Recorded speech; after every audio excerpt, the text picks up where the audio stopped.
Episode 17. When Life Tests You.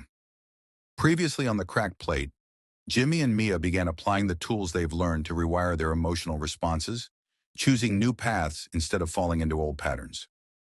While small victories brought them closer, the challenges of their individual triggers remind them that progress is neither linear nor easy.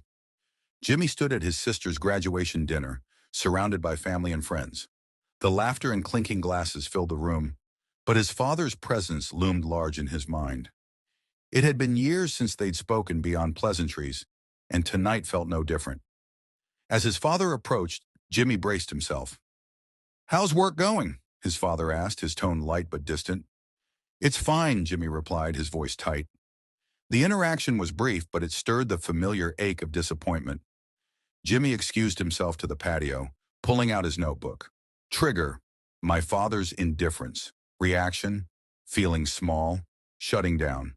Belief: I'm not worth his attention. Jimmy paused, Olivia's voice echoing in his mind.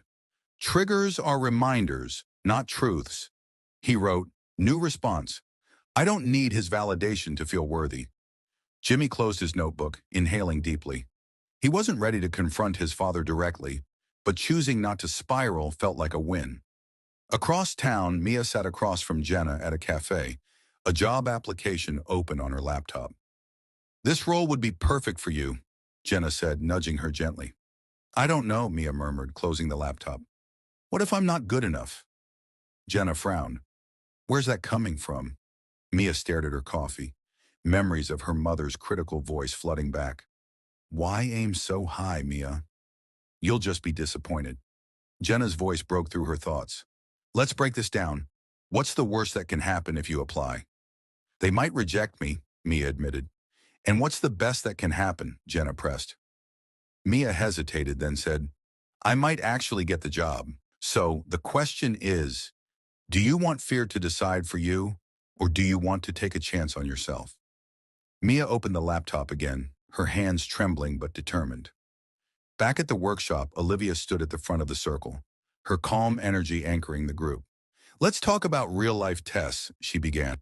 "Triggers don't wait for the perfect moment.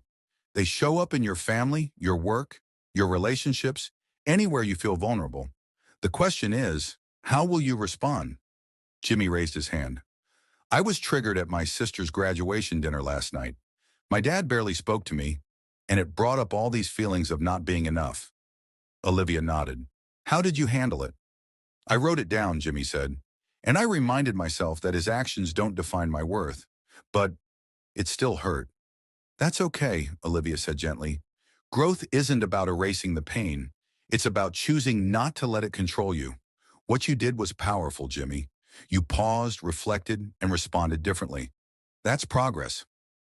Later that evening, Mia sat in her room, the submitted job application still fresh in her mind. She opened her journal and wrote, Trigger: fear of rejection. Reaction: avoid applying. Belief: I'm not good enough. New response: I applied anyway, because my worth isn't tied to their decision. For the first time, she felt the truth of her new belief take root.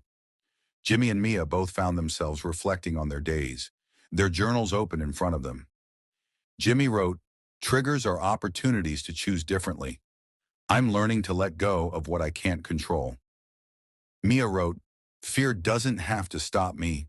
I can take risks and trust myself to handle the outcome." Both felt a quiet strength growing within them, ready to face the challenges ahead. Jimmy and Mia's progress will be tested in ways they couldn't anticipate. Will they continue to lean into growth, or will old habits resurface? Tune in to The Cracked Plate, Episode 18, a new chapter.